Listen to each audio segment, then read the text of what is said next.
Buenas noches a todos. Esta noche vamos a conversar sobre la segunda ola de COVID-19 en Panamá, las vacunas y los antivacunas. Esto es All Science y soy Rogelio Santanash.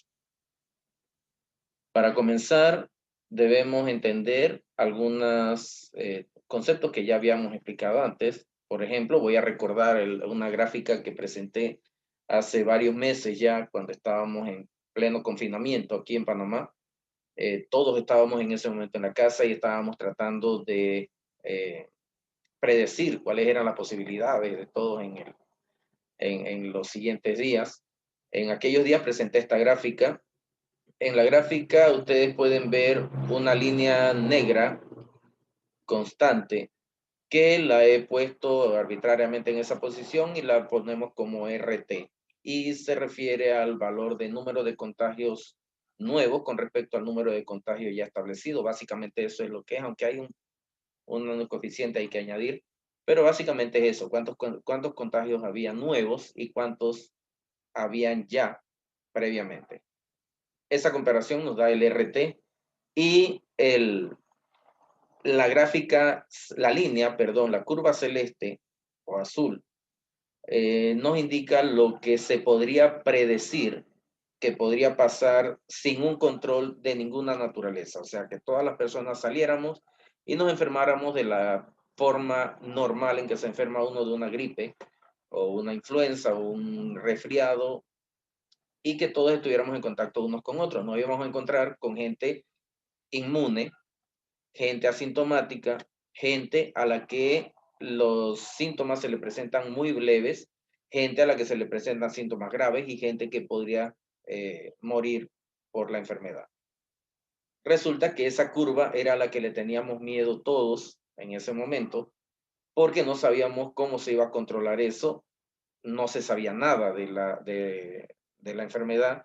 Recuerden que comenzó apenas hace un año que cumplió recientemente y no se sabía nada en ese momento. En marzo todavía se tenían ideas muy superficiales acerca de la enfermedad, se confundían muchos de los signos y síntomas, no se conocían otros. Todo se evaluaba, las radiografías mostraban una neumonía cuando en realidad era un proceso fibrótico que se estaba desarrollando, una serie de traumas como eso.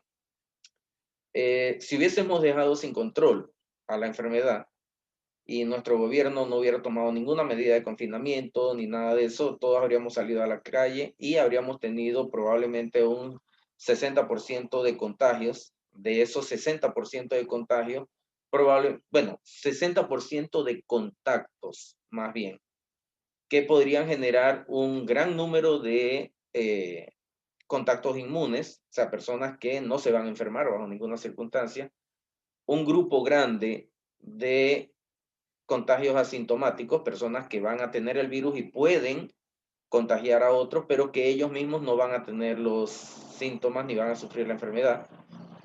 Un 15% de personas que iban a sufrir gravemente la enfermedad, pero iban a sobrevivir, y cerca de 1.5 a 2.5 de personas que fallecerían. Lo que quiere decir que habría muerto mucha gente si no se hubieran tomado las medidas en ese momento, aunque están siendo liberadas posteriormente de acuerdo con lo que se va aprendiendo de la enfermedad y con lo que se va estableciendo que es lo más conveniente.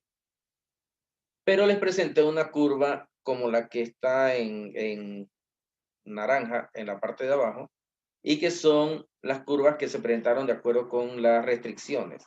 Comenzó a subir rápidamente el número de contagios, pero de pronto comenzó a mantenerse bastante y luego empezó a bajar, luego nuevamente subía, bajaba, subía. Eso se va a mantener de esa manera por mucho tiempo. No es que el confinamiento o las restricciones eliminen la enfermedad, lo que se busca es en realidad controlar que el número de personas que necesiten, y eso deben entenderlo aquellos críticos de las medidas de confinamiento y las medidas de restricción. Lo que se busca no es que se va a eliminar los contagios, eso no va a suceder.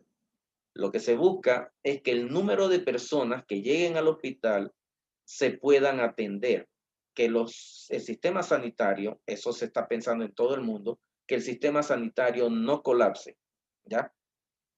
Ah, sí, por ahí se dice que la gripe común mata más personas. Sí, cierto, podría ser que la gripe común mate más personas, pero ninguno de los que están enfermos de gripe común, cuando llega al hospital, se le niega la atención porque no hay camas, no hay ventiladores o no hay quien los atienda. Así que, ¿qué se espera? Que con esta enfermedad suceda lo mismo, que cuando una persona se enferma, tenga quien lo atienda y un lugar donde atenderse. Eso es el objetivo de las restricciones y el confinamiento en los casos en que se presentan. Así que bueno, pensamos que podría ser, ya eso lo mencioné en otro video hace varios meses, que en diciembre se iba a presentar una elevación, lógico porque todos tenemos la tendencia a buscar cierta libertad y diciembre es característico eh, por su movilidad. Todo el mundo, primero que llega el verano y las personas se sienten inducidas a salir por las mismas condiciones ambientales. También llega diciembre, que son las fiestas, noviembre y diciembre son las fiestas patrias y las fiestas navideñas, y todo el mundo trata de tener una cierta tranquilidad y relacionarse con otras personas. Así que al final tenemos un aumento que debemos controlar. Por eso las medidas que se están tomando nuevamente con respecto a los confinamientos, en los lugares donde hay mayor número de casos, se restringe la movilidad para que ese distanciamiento ayude a reducir la velocidad de la frecuencia de los contagios. Y por eso se está haciendo de esa manera. Pero sí, ahora, aún sin las restricciones, la curva no va a subir tanto como los días de mayor fuerza, a menos que hubiese alguna situación imprevista, como las inundaciones que se dieron hace poco en Chiriquí, que promovieron una gran cantidad de movilizaciones y contactos sin control, sin medidas sanitarias, pero aún así no subieron demasiado y Chiriquí se mantiene sin restricciones en este momento. Esperemos que se pueda controlar toda la frecuencia de contagios hasta el punto en el que lleguen las vacunas, que llegarán en algún momento. Eh, Ahora, con respecto a las vacunas, hay cerca de 200 candidatas en evaluación en este momento para el control de la enfermedad por COVID. Se busca que todas ellas demuestren, en primer lugar, que son seguras, o sea, que no van a producir daños en las personas o que sus daños no van a ser permanentes ni van a ser graves. Así que todas las vacunas, antes de pasar de una etapa a la otra, deben demostrar en primer lugar que son seguras. Luego deben demostrar su eficacia, o sea, deben demostrar que son capaces de activar el sistema inmunitario, ¿ya? Y eso es el objetivo de la vacuna, el segundo objetivo. Y para eso entonces se hacen las pruebas ya no de seguridad en personas sanas solamente para evaluar en grupos pequeños, sino en grupos más grandes para evaluar que se produzca la activación del sistema inmunitario y se evalúa tanto por la presencia de virus usando sistemas de análisis molecular como eh, la evaluación de los sistemas serológicos para determinar la presencia de anticuerpos, de inmunoglobulinas. También algunos otros mecanismos de presencia de células linfocitos T que son capaces de destruir el virus, pero eso ya es otro tipo de pruebas.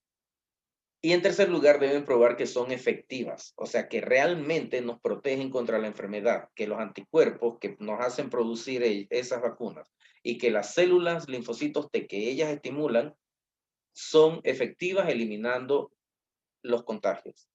Así que básicamente eso es lo que se busca de las vacunas. Y de esas 200 vacunas que están en evaluación, la mayoría de ellas han logrado pasar la primera fase, o sea, no son tóxicas y son seguras, no producen daños en las personas en las que se ha evaluado. Aquellos que dicen que no se ha pasado suficiente tiempo, en realidad sí, ya las primeras evaluaciones de seguridad, las de seguridad y toxicidad se hicieron desde marzo y mayo.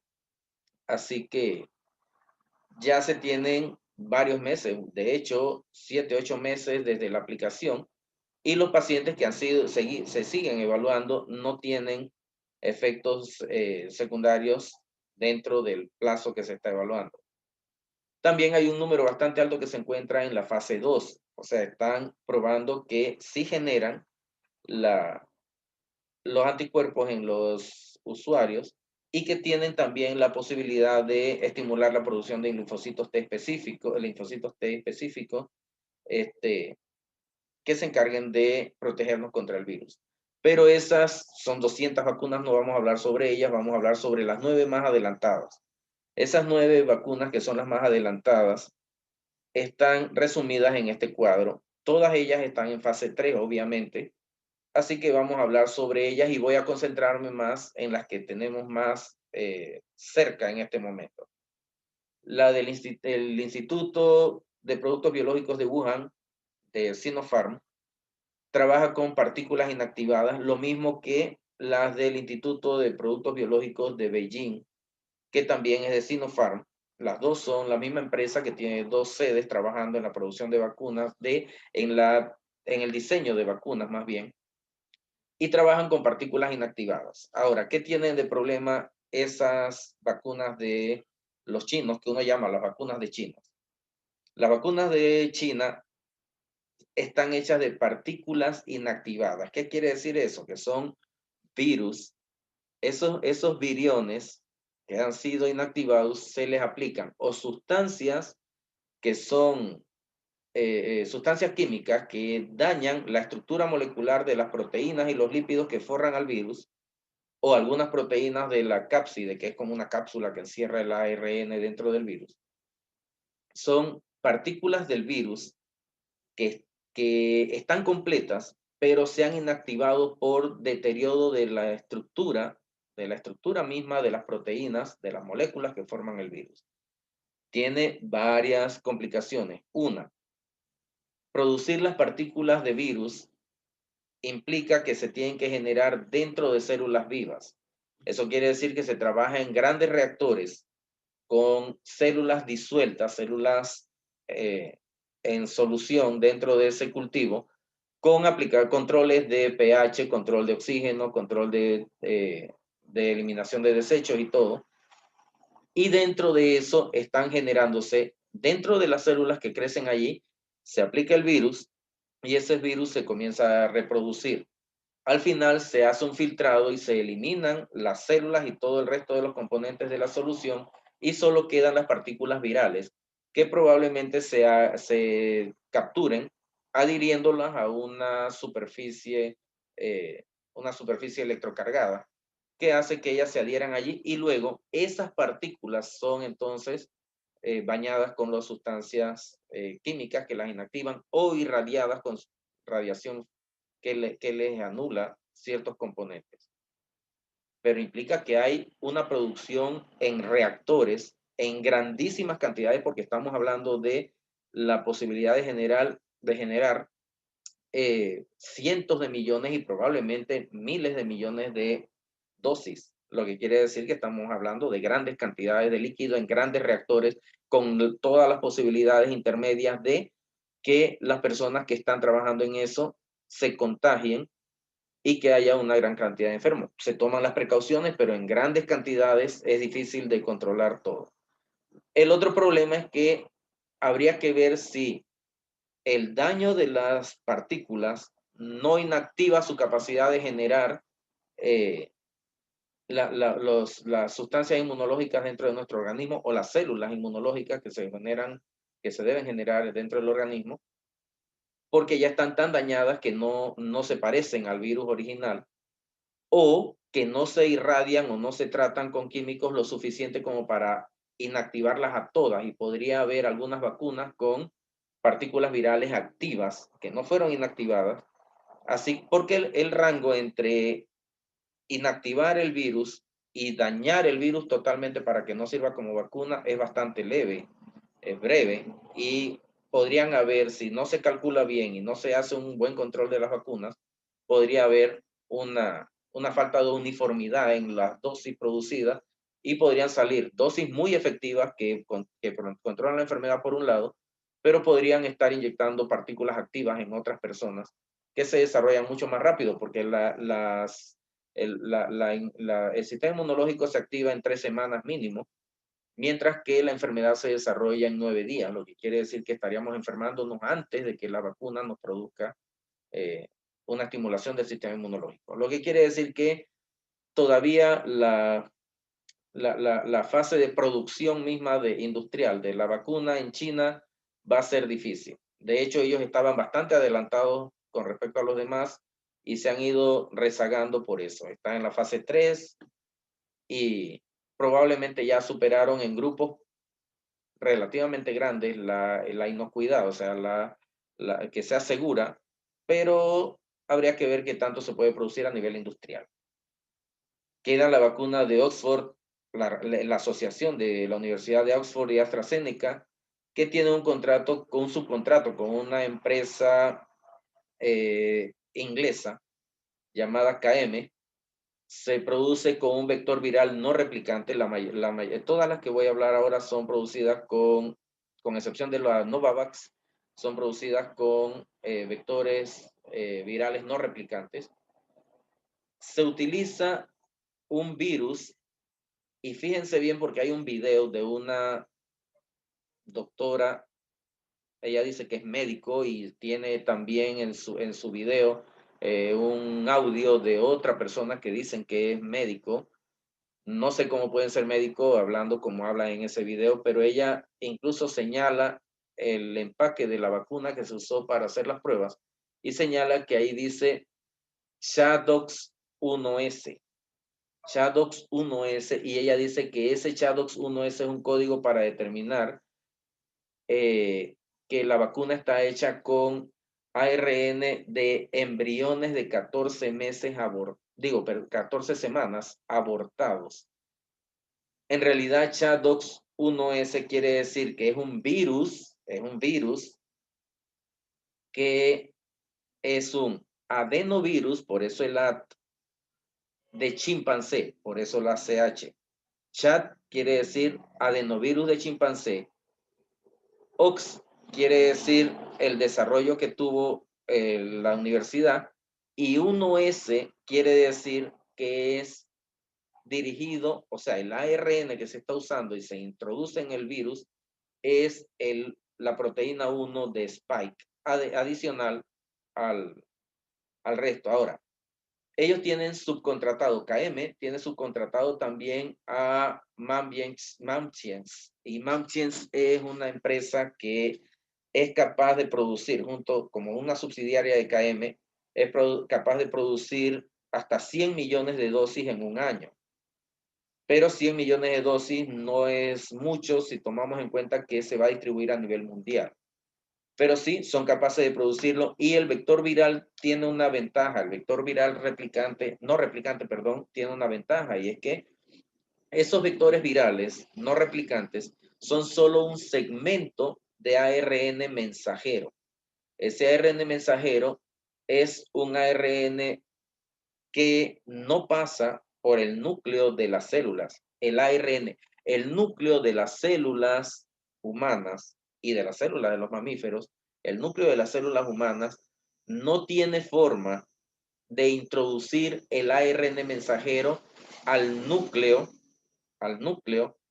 de la célula.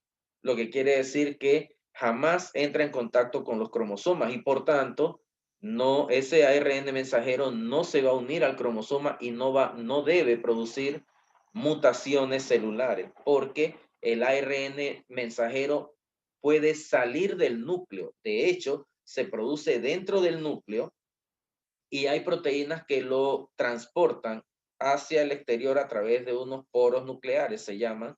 Esos poros nucleares son unas puertas que hay en el núcleo de la célula y que sacan el ARN mensajero hacia el exterior de la célula, y allí esa célula es capaz entonces de usar el ARN mensajero para producir proteínas.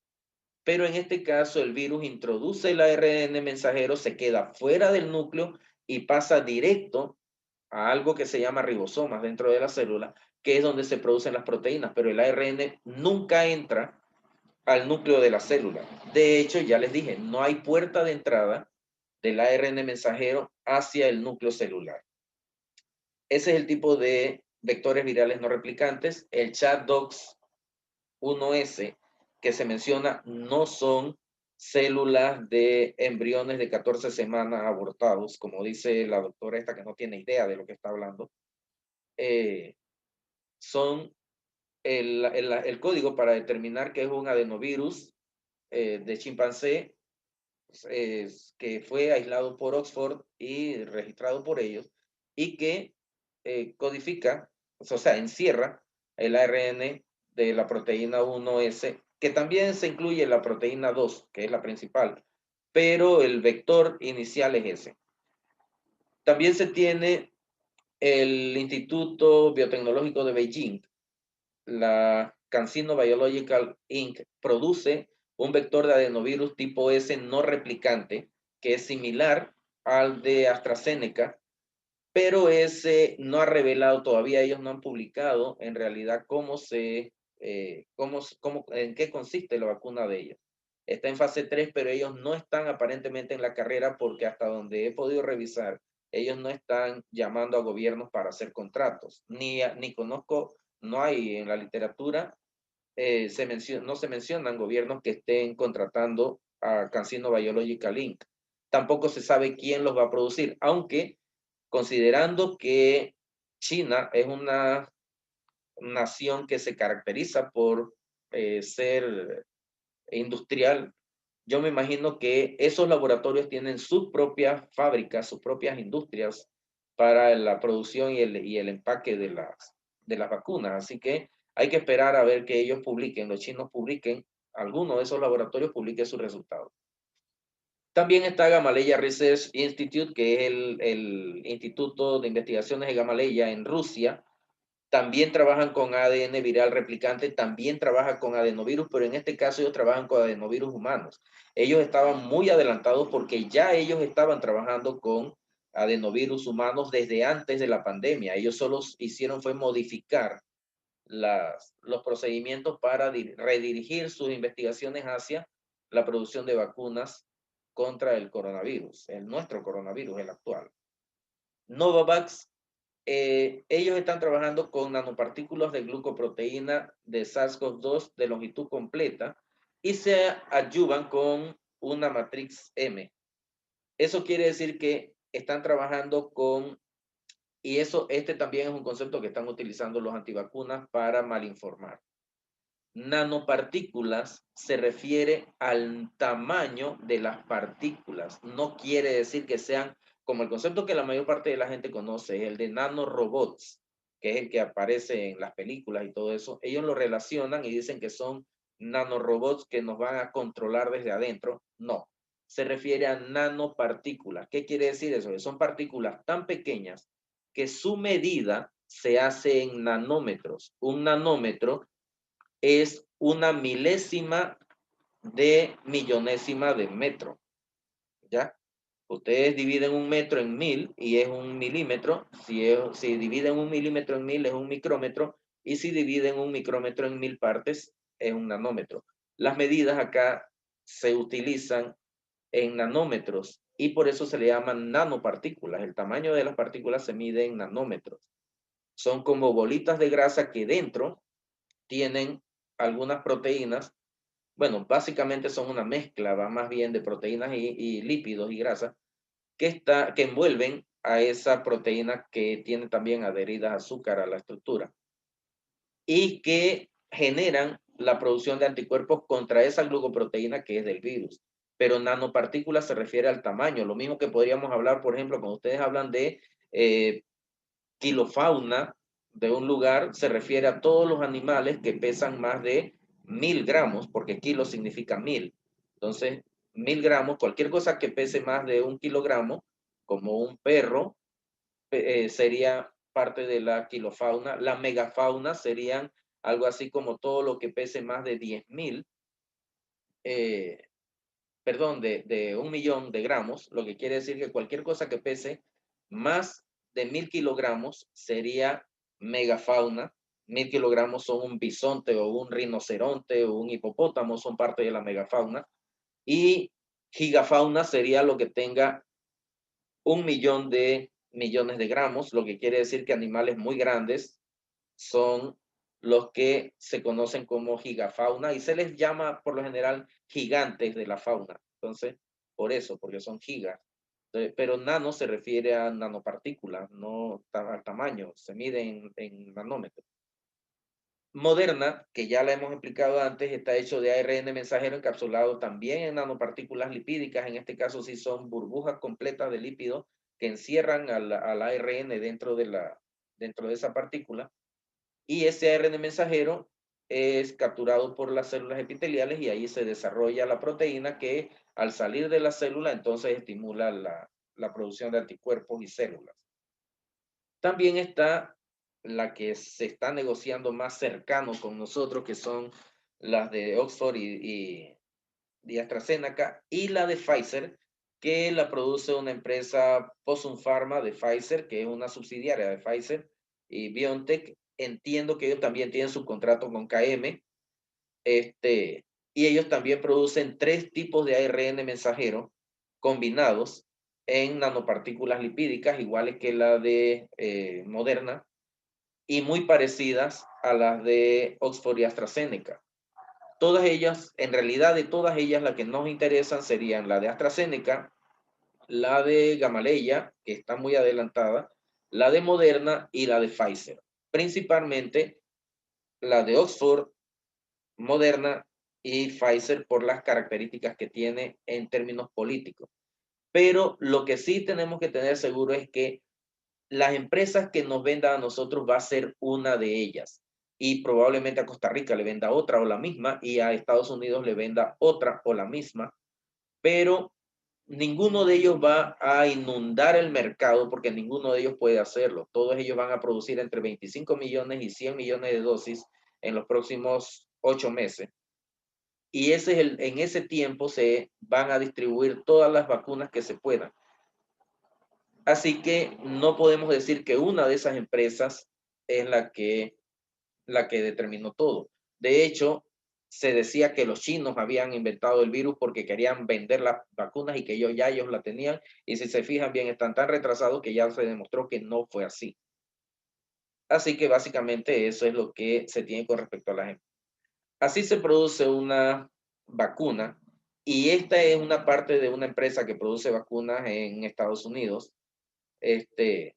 Fíjense bien que hay un reactor en la parte izquierda de la pantalla y ese reactor es el lugar donde se preparan las soluciones. Todo el resto son para mantener las condiciones ambientales para que las células o las reacciones químicas se den dependiendo qué se está trabajando. Y en algunos casos lo que se hace es que se sintetiza las moléculas de ARN, por ejemplo, por un método que se llama método de Sanger uniendo, que es la inversión de un método de análisis que se hace para fabricar proteínas y ácido nucleico. Pero esa es una de las estructuras a nivel ya semi-industrial. Sí es una fotografía de una industria productora de vacunas. Así que vayan imaginándose cómo es el tamaño de una empresa que produce las vacunas y cómo ellos van a estar trabajando. De hecho, están trabajando en este momento a niveles frenéticos porque cada uno de ellos quiere tener suficientes dosis para venderle a los principales contratos que ellos quieren tener, que son, me imagino, los grandes países como Estados Unidos, Inglaterra, Francia, España, que están ansiosos por recibir la vacuna.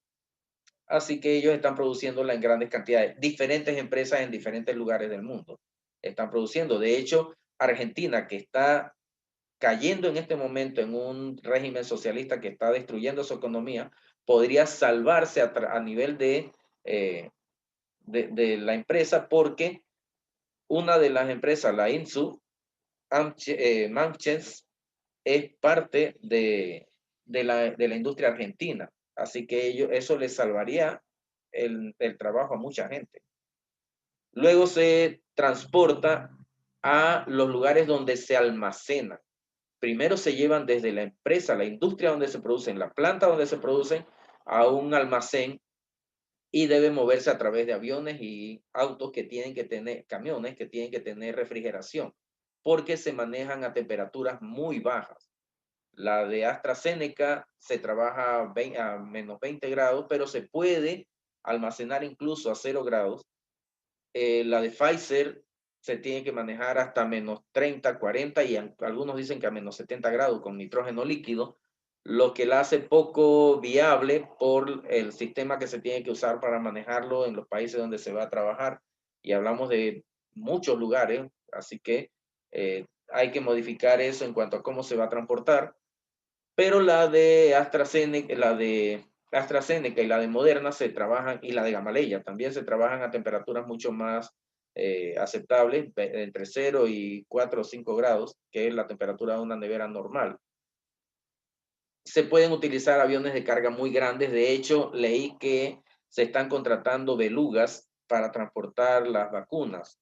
Y los belugas son aviones en los que se transportan aviones dentro de ellos. O sea, son aviones gigantescos dentro de los cuales se transportan aviones. Se meten aviones dentro de otros aviones. Bueno, esos aviones se les llama belugas, en alusión a las ballenas.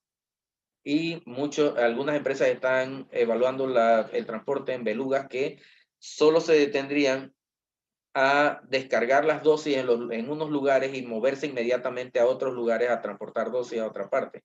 Todos ellos están movilizándose porque necesitan moverse rápido para llevar las vacunas a los diferentes lugares donde se necesita, porque es un negocio.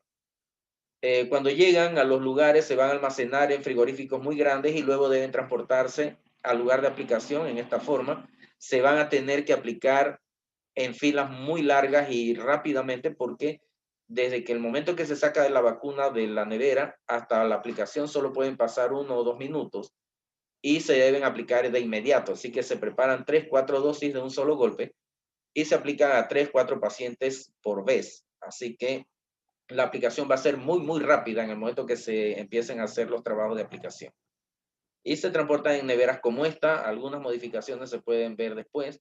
Cuando se aplican, debe hacerse rápidamente y el paciente debe retirarse, ¿ya? Pero debemos tomar en cuenta que la vacuna va a generar un desarrollo inmunitario de al menos una duración de 3 meses entre el momento de la aplicación y el momento en que se hace efectiva la producción de anticuerpos y células inmunológicas. Lo que quiere decir que son 3 semanas, hasta tal vez más 4, dependiendo, 5, dependiendo de la vacuna, en las que tendremos que seguir utilizando todas las medidas de precaución, de medidas de bioseguridad, igual que ahora. Distanciamiento social, lavado constante de manos, uso de rocíos de alcohol, la mascarilla, las caretas, todo lo que hemos estado usando hasta ahora, desinfectar los productos que llegan a la casa, evitar las visitas, etcétera, hasta que ya nos demos cuenta de que la efectividad de la vacuna es cierta. Pero han aparecido antivacunas, como siempre, y ellos han sacado afiches como este que tenemos aquí, en los que llaman a las personas a la gente de ciencias, la llaman ignoranoicos, en alusión inversa a conspiranoicos, que es como se le llama a las personas que creen que todo esto es una conspiración y que todavía a estas alturas creen que es una conspiración, que piensan que Bill Gates fabricó el virus para llenarse de dinero, cuando la empresa de Bill Gates eh, no está entre las primeras que generaron la vacuna, ni siquiera está, porque él no estaba preparado para una epidemia como la que tenemos, así que la farmacéutica de él no está. Pero ellos le llaman ignoranoicos a los que seguimos las normas que se imponen por parte de los gobiernos, que aunque han servido en algunos lugares, en otros no, siguen siendo eh, relativamente efectivas, se pueden seguir utilizando. Pero sí, ellos incluso piensan en el punto 7, que ustedes pueden ver que si se dice que si ejerce una profesión lo hace cumpliendo órdenes y formatos comunes, dice saber de ciencia pero no cuestiona nada, piensa que la ciencia lo sabe todo. No sé cómo alguien que no sabe de ciencias podría saber algo, lo que sea, sobre vacunas y virus, porque ellos dicen que las vacunas no son seguras. La opción, ¿cuál sería? No hacer vacunas, dejar que todo el mundo se muera, dejar que todo el mundo se muera sin tener atención en los hospitales. O sea, no le veo el sentido a eso, pero ellos lo están haciendo. Están proponiendo que eso sea la... Lo otro es que según ellos, las personas, los universitarios y las personas de ciencia No sabemos de eso porque hemos sido engañados en las universidades. O sea que como ellos no han ido a la escuela o a las universidades, entonces ellos sí saben. No entiendo cómo para saber más no debes estudiar. Debes dejar de estudiar para saber más sobre algo. O sea, es un antisentido que no conozco. Entonces, pero dejemos de hacerle caso a los antivacunas. Voy a tratar de explicar rápidamente lo que ellos argumentan. Uno de los puntos es el tiempo que se ha demorado en desarrollar la vacuna. La fiebre tifoidea obtuvo su vacuna 105 años después, desde cerca del 89 por allí, desde que se descubrió la enfermedad hasta que se generó una vacuna. Bordetella pertussis, que genera la tosferina, se obtuvo una vacuna 89 años después, casi un siglo después. Demoró 47 años tener una vacuna para el polio. Para el sarampión se obtuvo 42 años después. Para el virus del papiloma humano, 33 años demoró. El rotavirus, 25 años. Y la hepatitis B, 16 años desde el momento que se descubrió hasta que se obtuvo la vacuna. ¿Por qué no se ha obtenido una vacuna para el VIH? Porque precisamente las células que inicia la producción de células inmunológicas para eliminar el virus y que estimula las otras células para producir anticuerpos, es precisamente la célula que el virus utiliza para reproducirse, lo que quiere decir que deja al organismo indefenso totalmente sin ninguna célula que lo pueda proteger. Por eso no se ha podido generar una vacuna. Lo que se tendría que hacer es generar la vacuna, el antídoto, en otra parte y aplicarlo entonces a los pacientes de VIH. Y eso es muy difícil porque siempre va a haber virus que están dentro de las células y que luego van a salir. Eso es una explicación un poco más larga. ¿Por qué esta vacuna sí se ha trabajado más rápido? Porque se cuenta con más tecnología. La tecnología es mucho más avanzada. Reconocer el genoma humano, o sea, todos los 30.000 genes que regulan la estructura de un ser humano, tardó cerca de 12 o 13 años, desde el 91 hasta el 2004, fue lo que demoró reconocer y poder sintetizar todo el ADN, secuenciar el ADN del ser humano. Y eso lo hicieron 2.500 laboratorios alrededor del mundo en competencia con una empresa privada que estaba también tratando de secuenciar el genoma humano. Y eso tardó, ya les dije, de 12 a 13 años. Pero ahora mismo, aquí mismo en Panamá tenemos en el Instituto Forense y en el MIDA, hay un aparato que se llama MiniSys, cuesta como 2 millones de dólares, pero ese aparato hace el trabajo que hicieron 2.500 laboratorios alrededor del mundo en 13 años, demora de 6 a 8 horas en hacerlo. O sea, secuencia todo el genoma de una persona en cuestión de 6 a 8 horas. ¿No? Coloca la muestra en la tarde y en la mañana tiene toda la interpretación completa en la computadora. Es mucho más sencillo hacerlo ahora, por eso se tienen resultados más rápidos. Cierto, podemos tener dudas con respecto a lo que va a pasar dentro de 5 años, pero si nos ponemos a esperar a que la vacuna sea segura a los 5 años y no se aplica ninguna vacuna hasta 5 años después, no sabemos lo que va a pasar, no solo con la salud de la población, probablemente la salud se mejore porque todos los enfermos morirán y los que queden van a ser los sanos, así que eso mejoraría la salud, pero en ese tiempo muchas empresas van a tener problemas económicos porque para poder controlar las defunciones va a haber que hacer restricciones constantemente y no podemos esperar eso. Así que las empresas están tratando de adelantar. Para saber más o menos de qué tamaño es un virus, tenemos aquí, si ustedes agarran un alfiler normal de estos de coser ropa y hacen un agujerito en una página contra una superficie dura, en el agujerito que queda allí, cabe fácilmente un óvulo humano, como se ve en el dibujo que hice para esta presentación. Y ese óvulo es la célula más grande del organismo humano. El óvulo de la mujer es la célula más gigantesca que hay en el organismo humano. Así que miren en comparación un espermatozoide, y eso que está exagerado un poquito el tamaño, pero miren en comparación el tamaño del espermatozoide. Y ahora con ese espermatozoide comparen las bacterias. Bacterias como esas que hay allí son más pequeñas que el espermatozoide y miren más o menos el rango de tamaño. Y a la derecha ven una de esas bacterias en comparación con partículas virales muy, muy grandes. El coronavirus es como una décima parte de lo que están viendo ahí y el virus del resfriado es como una milésima parte de lo que hay allí. Así que pueden imaginarse el tamaño de un virus y por qué es tan difícil de trabajar con ellos, porque no todos los laboratorios tienen la posibilidad de trabajar con virus y son tan difíciles de manejar. Ahora, estos son los argumentos que tienen los antivacunas y son a los que debemos rebatir. No traen un chip no tendría ningún sentido meter un chip que solo sirve para saber dónde está uno porque no tiene más fuerza que la que le otorgaría un campo magnético que se ubique alrededor de él. O sea que el chip solo serviría para saber dónde estamos y para eso solo hay que revisar el Facebook de las personas porque todo el mundo dice dónde está todo el tiempo. O solamente el gobierno no le interesa saber dónde está cada uno de nosotros a menos que esté trabajando muy mal. Así que no, son para llenar de dinero los bolsillos de las farmacéuticas. Las farmacéuticas se van a llenar de dinero, cierto, pero nos van a salvar la vida a muchos, probablemente. No sé si yo sea de los que me salve, nadie sabe eso, pero van a salvarle la vida a muchas personas. Y ellos no crearon el virus para eso, aprovecharon la oportunidad.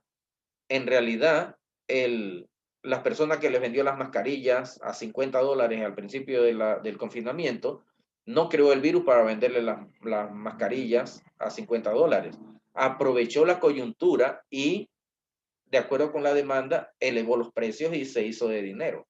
Eso sucede con todos. La persona que vende las alfombras que se están usando en las casas y las instalaciones de las instituciones y almacenes, se llenaron de plata, pero ellos no crearon el virus para eso, aprovecharon la coyuntura, aprovecharon la oportunidad. No se conocen los efectos adversos, cierto, no se conocen, pero no se puede esperar a que se conozcan todos y es poco probable que tengan efectos adversos posteriores al periodo en el que son activas, porque el ARN se deteriora rápidamente después que se introduce a las células, es digerido inmediatamente y ya después que produce las proteínas es destruido. Así que no creo que produzcan efectos adversos posteriores. El ARN no entra al núcleo celular, así que no produce mutaciones. Es poco probable que produzca cáncer y otras cosas como las que están diciendo. Es prácticamente nula esa posibilidad. Solo se traduce en células epiteliales. Eso no evita otros riesgos, pero es poco probable que lo haga. Son para matar 500 millones de personas. No tendría sentido que los gobiernos se aliaran. Yo dudo que el gobierno de Panamá tenga la posibilidad de unirse con otros gobiernos para conspirar de esa manera. Aparte de que ¿para qué inventarían una vacuna para matar millones de personas si solamente tendrían que dejarnos morir de COVID sin hacer nada? Son para robar, eso no lo podemos evitar. Todos los gobiernos roban, capitalistas, socialistas, liberales, todos los gobiernos roban. Eso no depende de una vacuna, depende de la capacidad de protesta y de vigilancia que tengamos los ciudadanos. Así que básicamente eso es lo que quería decirles. Y cualquier pregunta la pueden poner en los comentarios o me las pueden hacer en las redes sociales. Yo estoy dispuesto a responder a aquellas que pueda. Voy a tratar de unirme a otros para responder preguntas con más detalle. Para los expertos podemos hacer sesiones aparte que podrían servir para aumentar nuestros conocimientos entre todos, contribuir a que en las discusiones surjan actualizaciones, etcétera. Así que muchas gracias. Espero verlos pronto. Eh, y bueno, cualquier consulta, ya saben, pueden hacerla a las redes sociales y nos vemos.